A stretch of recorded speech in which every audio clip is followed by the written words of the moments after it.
On the second day of Harley Lancaster and his assistant Megan Kavanaugh's honeymoon, I completed all my work handover and went to HR to process my resignation. In less than 10 minutes, I received a notification from Harley. Approval granted. Looks like Mr. Lancaster's been wanting to fire her for a while now. At least she knows when to quit. Yeah. Staying in the company would only annoy Mr. Lancaster anyway. Might as well leave early. I just wonder what she plans to do next. Why should we, people earning barely $3,000 a month, worry about her? She's Mr. Lancaster's wife, after all. Even if she quits and does nothing at home, she'll still have more money than she could ever spend. My coworkers watched me with thinly veiled smugness while I packed my things. I was already used to it. Everyone knew Megan and I didn't get along. Even as my husband, Harley always sided with her, going so far as to humiliate me in front of others just to protect his precious assistant. That was why they all scrambled to target me and were eager to curry favor with her. I simply let out a cold laugh at the thought.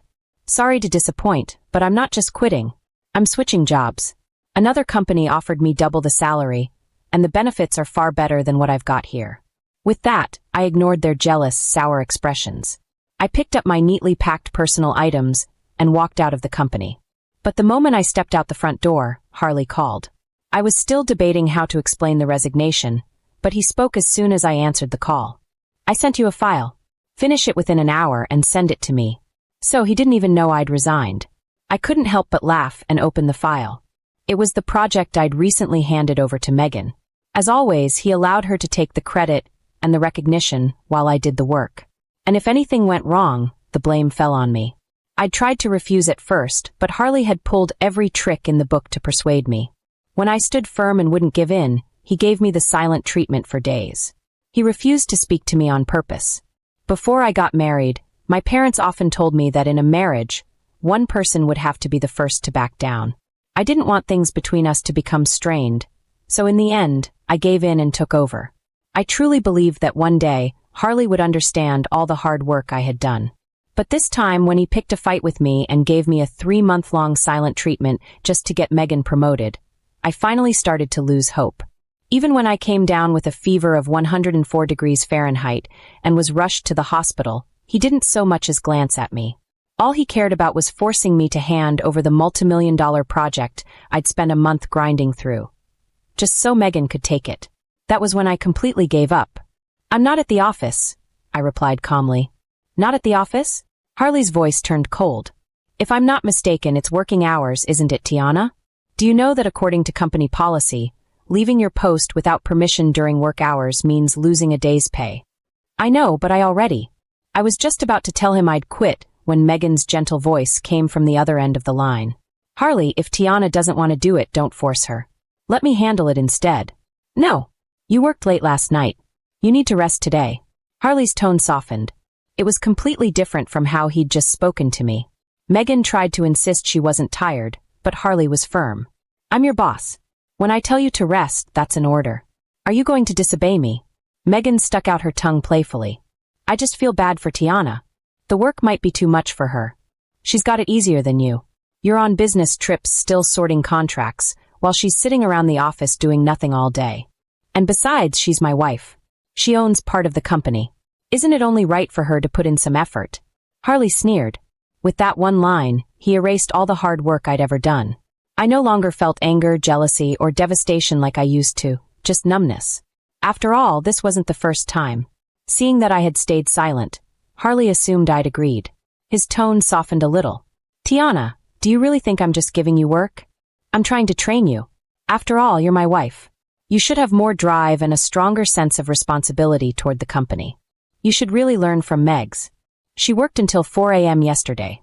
I've never met a woman so outstanding and hardworking. Megan, who was sitting nearby, chimed in with a smile in her voice. I think Tiana's very capable too. Yet, despite her words, her tone carried a faint trace of disdain. Harley didn't notice this. He chuckled lightly before saying, If she were even half as capable as you, I'd laugh myself awake in my dreams. Don't forget, every single project this year was completed by you. The two of them played off each other in perfect sync. I said nothing as I didn't feel like arguing. Every project this year had been snatched from me by Megan. Harley knew it well, yet he pretended to be clueless. It probably wasn't worth worrying about to him. After all, we'd been married 5 years. Surely, I wouldn't leave him over something this petty. All right then. Megan and I have a dinner engagement later tonight. Finish it quickly and send it over. Harley then hung up without waiting for a response. Not even 2 minutes later, my phone buzzed twice. It was a new post from Megan's socials. In the photo, the two of them were seated at a lavish candlelit dinner. She playfully leaned her head on Harley's shoulder, and in front of her sat a delicate gift box. It seemed like just the right size to hold a ring.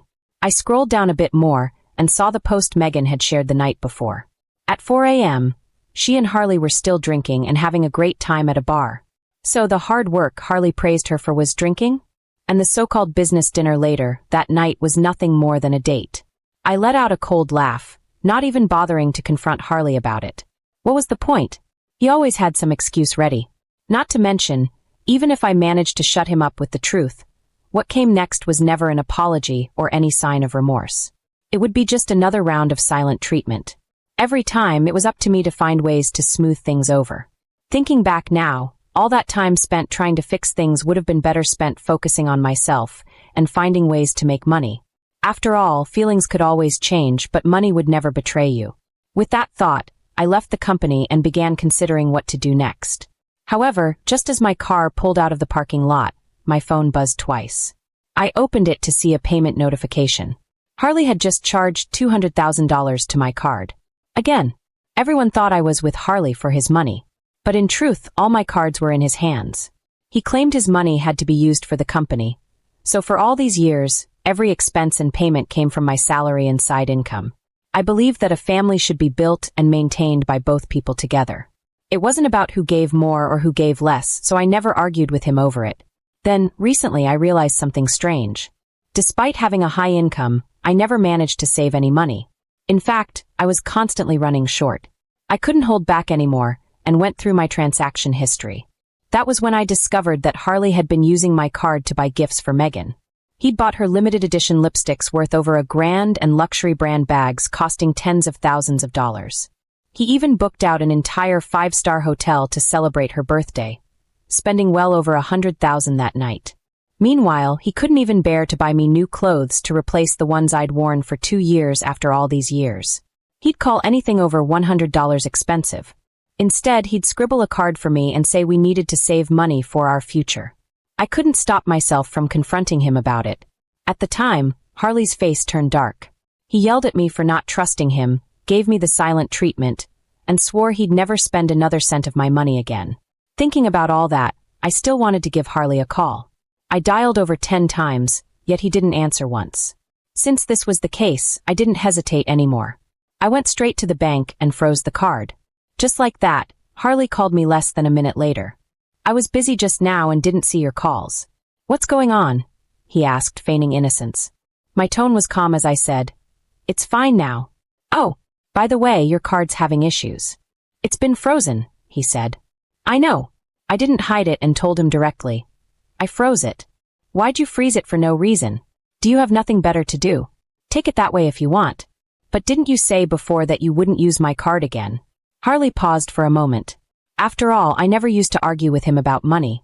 Back when the company had just started, I fell seriously ill and needed surgery that cost about $100,000. At the same time, he secretly invested all our money into a project that failed completely. He thought I'd be furious and apologized with red-rimmed eyes. But I only comforted him and told him money was just a small thing, and that my money would always be his to use first. I thought if I gave him my sincerity, it would strengthen our relationship. But I hadn't expected it would only make him more reckless and more entitled.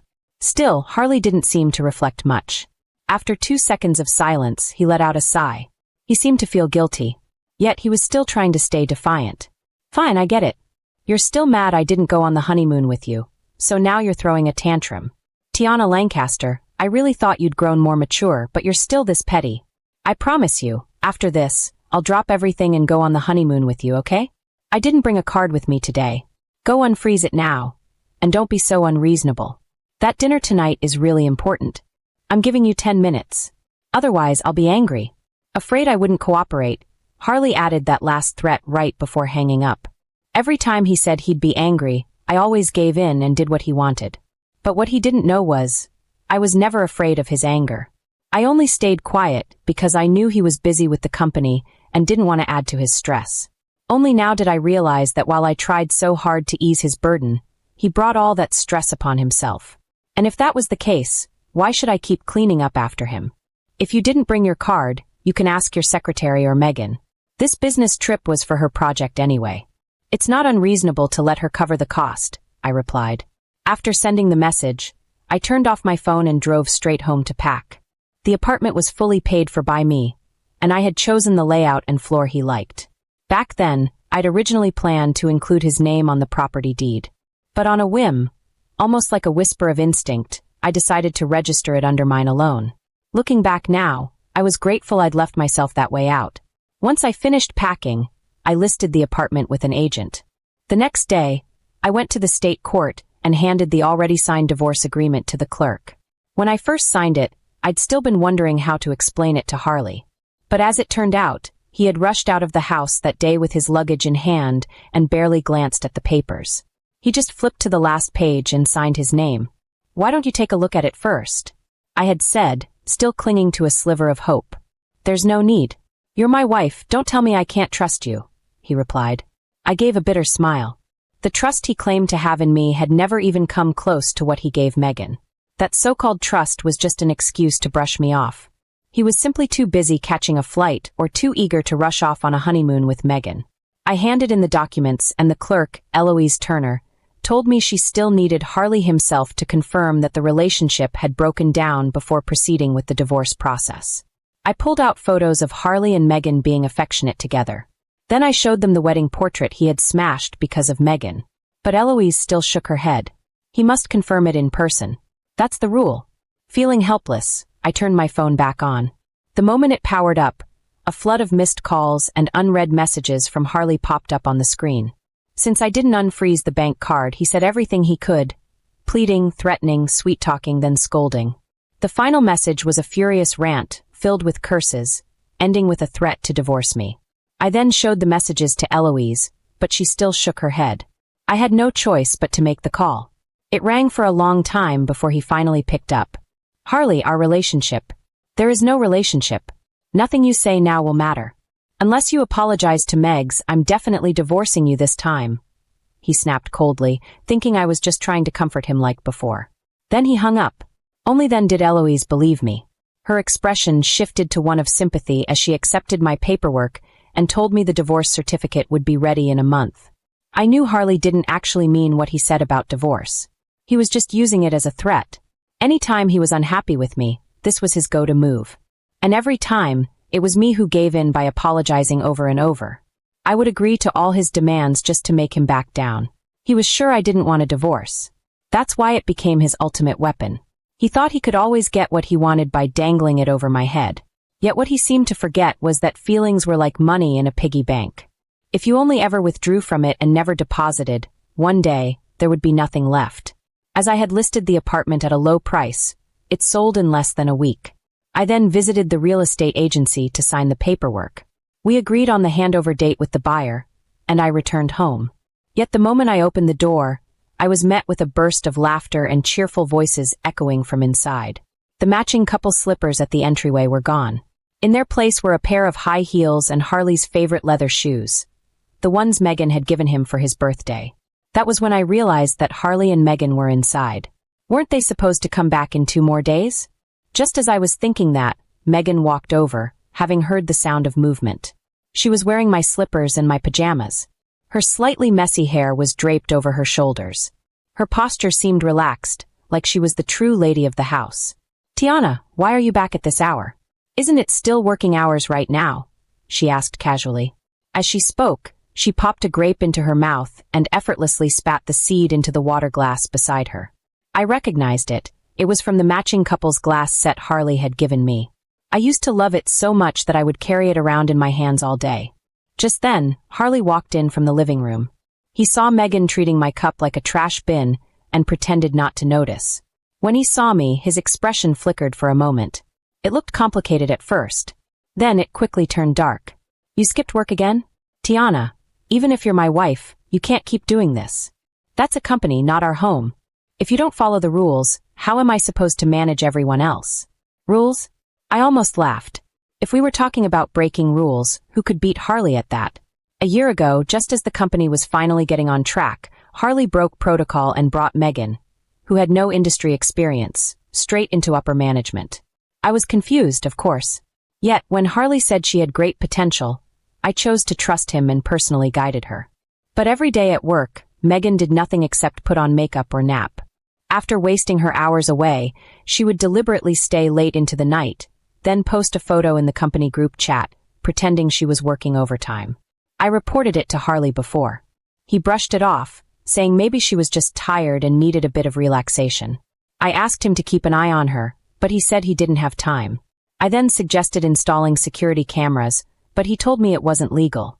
Later, a string of project failures caused losses in the tens of millions of dollars. Even then, Megan continued doing whatever she pleased. I couldn't take it anymore and demanded she be fired, but Harley was firmly against it. In the end, he even asked me, "Are you jealous? Are you afraid Megan will outshine you because she's too good?" So Megan stayed, and one by one, she poached my clients and took over the projects I had built. Harley saw it all and said nothing. Instead, he praised Megan as an outstanding employee and turned me into a cautionary tale. I became nothing but a bitter woman who was jealous of a colleague's success. I used to feel wronged. But thinking about it now, if I had joined any other company, I probably wouldn't have been excluded and disrespected the way I was here with the amount of patience I showed. At this point, I said nothing. Megan gently patted Harley's back beside him and said softly, "Maybe Tiana came back early on purpose because she knew you were coming home." Harley clearly believed her. There was even a proud look on his face. "Fine, just don't let it happen again." "But how did you know I was coming back today?" Megan smiled. "Harley, did you forget? HR booked your flight, so maybe they told Tiana." Harley gave a dismissive snort. "Tiana, you never focus on your actual work, but you seem very enthusiastic about meddling in these little things. But don't think doing this means I'll forgive you. You froze the bank card just to throw a tantrum and ended up making me lose face in front of our business partners. In the end, it was Megs who ran around borrowing money to cover the expenses. I'm not saying I can't forgive you. But before that, we need to give Megs the compensation she deserves. The apartment she's living in is being renovated and isn't livable right now. Clear out the guest bedroom and let her stay here for a while. If you do that, I'll let this whole thing go." I shook my head. "But I already sold this apartment." "Sold it?"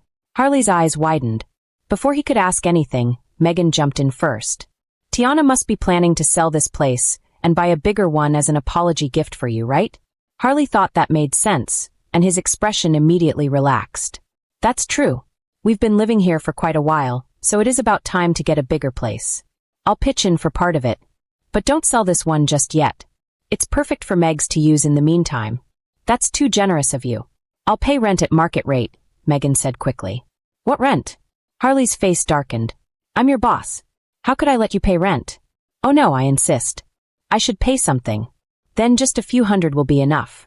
The two of them played off each other effortlessly, while Harley acted like the rent didn't matter to him at all. However, this apartment was located in the city center.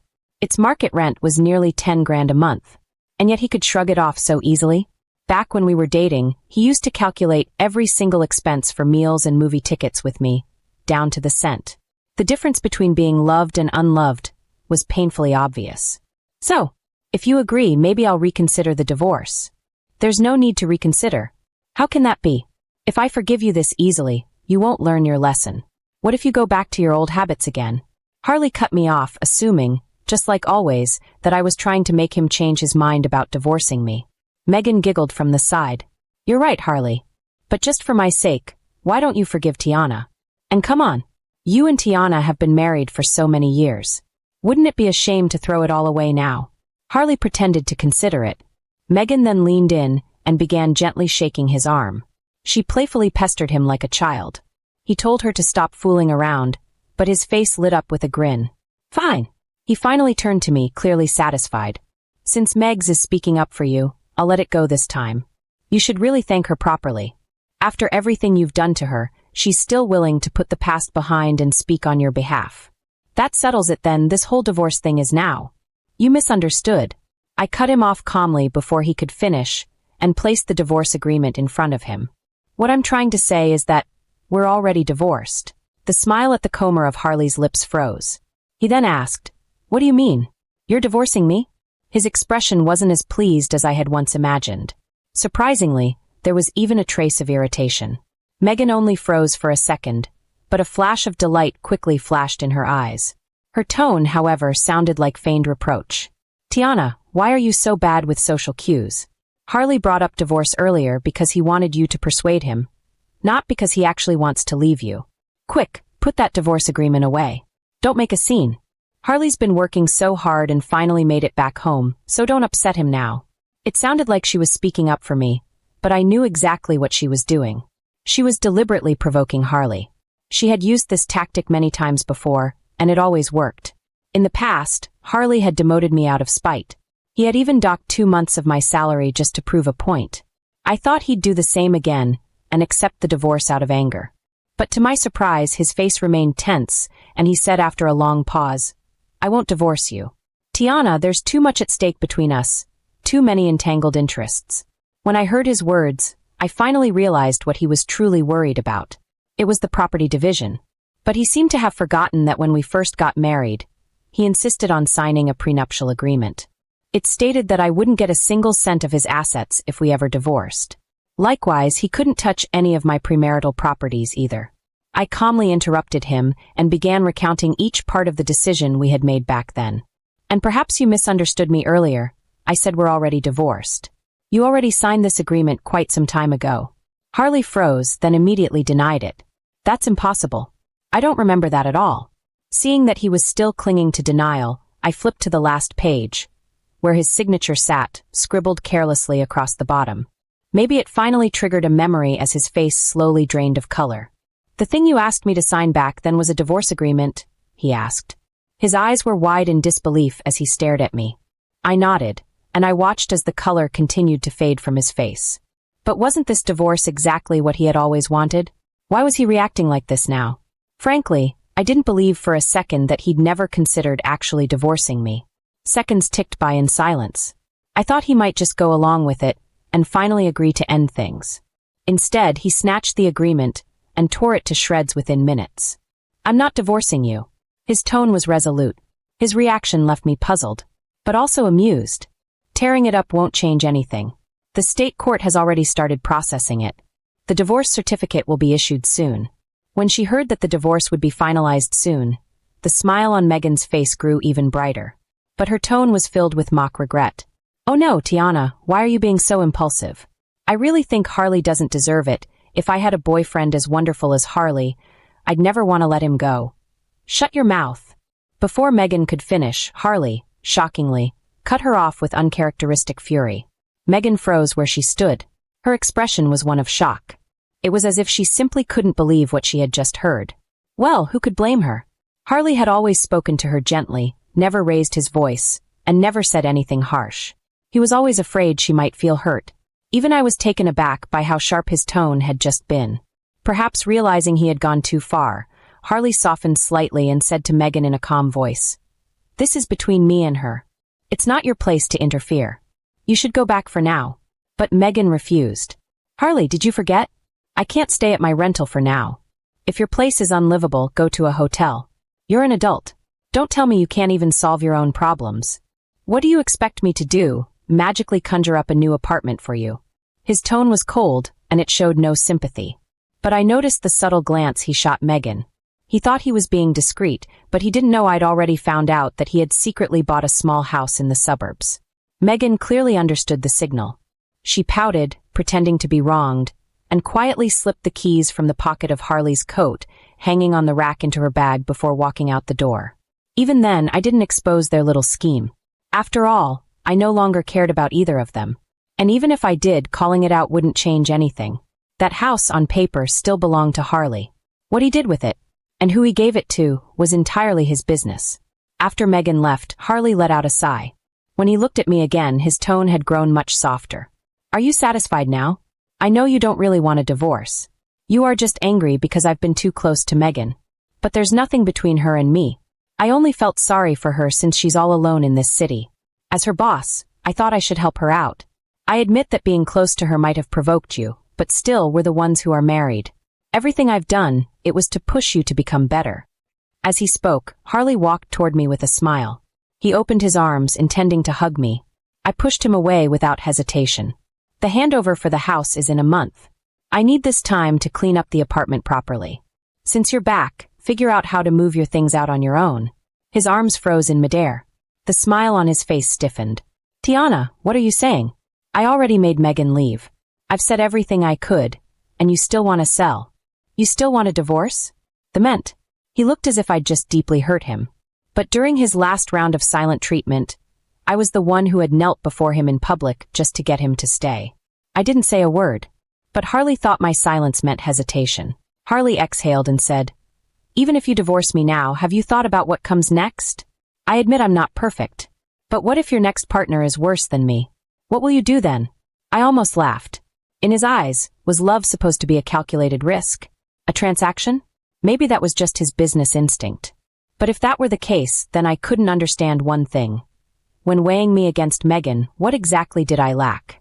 Still, I didn't ask. There was no point anymore. Just as I was about to speak, his phone rang. It was a call from the company. "Mr. Lancaster, we just received a complaint from our partner. There's a major issue with the project Ms. Kavanaugh handled. They're furious and threatening legal action if it's not fixed immediately." Harley's expression shifted. "That's impossible. Megan's proposals have always been good. How could this one?" He stopped mid-sentence, realizing something. He vaguely instructed the caller to handle the situation and hung up, then looked straight at me. "Tiana, didn't you check the proposal?" He finally remembered. After taking the project from me and giving it to Megan, I had always stepped in quietly to correct her mistakes. Each time, I refined it behind the scenes, until the final version passed. But Harley always scolded me for interfering, saying Megan could handle it. And when problems came up, he blamed me, saying I hadn't checked thoroughly. So this time I didn't check. Not even once. "No," I said, shaking my head. His brows furrowed. Just as he was about to explode, I calmly added, "This was Megan's project. Not mine. I had no right or obligation to interfere. But you're my wife. So what?" I let out a bitter laugh. "Because I'm your wife, I'm supposed to clean up your messes? Take your yelling, your silence, your neglect? Watch while your assistant mocks me and you let her? I stayed home for you. I managed your company. I tolerated everything. I did my part as a wife. But what about you? What have you done to deserve the title of husband? You're saying I haven't? What's that supposed to mean?" He snapped. "Flirting with another woman? Giving her my projects so she could get promoted? Is that your definition of a husband?" My voice was sharp, steady, and filled with the anger I had buried for years. Harley stared at me, speechless. This was a side of me he had never seen. He tried to speak, but stopped. Then he straightened his back and said coldly, "I don't want to talk about feelings. This is work-related. You're still part of the company, and you're going to handle this project. I want it resolved in 3 days. Or else." He pulled out his phone to forward the proposal to me. But after 2 minutes of searching, his expression darkened. "Why can't I find you in the employee directory?" he muttered. I laughed. "Did you forget? I already resigned. My resignation was approved by you. That's impossible." "I don't remember that," he said, growing agitated. He began frantically searching the resignation records. I watched him in silence. Why would he remember? He never remembered anything except Megan. Whether she had a place to stay, whether she was eating, whether she was sleeping. He didn't remember that I quit. He didn't remember the pain he caused me, or how much I sacrificed to make his company shine. Harley wasn't panicking because I was gone. He was panicking because now there was no one to clean up his mess. Eventually, he found the record. He stared at my name in disbelief and stumbled back. He cursed under his breath. "Who let you resign? Don't they know who you are?" He immediately called the company and exploded at the person who answered. "Did you confirm with me before letting Tiana resign? Who gave you that authority? But Mr. Lancaster, didn't you say?" "What did I say? Did I say fire her? She's my wife. Don't you know that?" He yelled until he fired the employee on the spot, then turned back to me. His tone softened into something almost pleading. "Tiana, I didn't know he treated you like that. Please come back, okay?" He sounded like he was defending me. But if it weren't for his own approval of Megan's behavior, would anyone have dared mistreat me? It wasn't just the co-workers who bullied me. It was Harley and Megan who gave them permission to do it. When I stayed silent, Harley pulled out his phone again, trying to offer me a higher salary. I pushed his hand away. Focus on fixing your project mess instead. I'm leaving. And make sure your things are out before the handover. If any penalties are incurred, I'll sue. And once a lawsuit hits, the company's internal structure will shake. That'll be even harder to clean up. So take my advice, let's part peacefully. We were married 5 years. Let's not end it in disgrace. I turned and walked to the bedroom to pack. This time, he didn't follow me. A few minutes later, I heard him leave.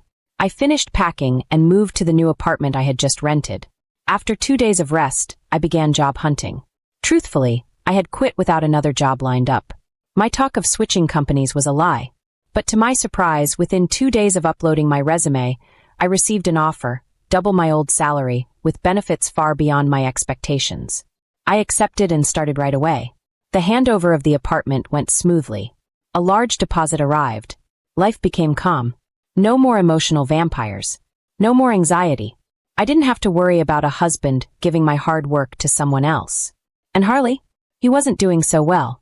After 7 or 8 failed revisions, Megan broke down, smashing her computer in the office when her final version was rejected. Employees began resigning. Harley, overwhelmed, slapped Megan across the face in public. She quit immediately and never answered his calls again. Harley tried outsourcing the project, but the client found out. He breached the contract and was taken to court. The night he received the summons, he showed up at my door, soaked in rain, crying, shouting, begging for one last chance. I closed the curtains, put in my earbuds, and lay down on my bed. He was just getting wet in the rain. But my 5-year marriage? That had been a storm. I thought he'd leave. But in the morning, he was still there. Drenched, pale, pathetic. I didn't want to see him, but I had to go to work. As I stepped outside, he rushed toward me. I know I hurt you. I thought all night. Please give me one last chance, he said. Then he opened his palm. A small, chipped diamond ring. I froze. When we got married, we barely had anything. He spent everything to buy me that ring, even though I told him not to. You said we'd never give up on each other, that you'd love me forever. He saw my hesitation and smiled, hopeful. I never betrayed you. Whatever you think happened with Megan, it wasn't like that. I only pitied her. I never loved her. Tiana, please. I made mistakes, but they're not unforgivable. Just one more chance. I reached for the ring, and then his hope shattered. Because in the next second I let it fall, and walked away.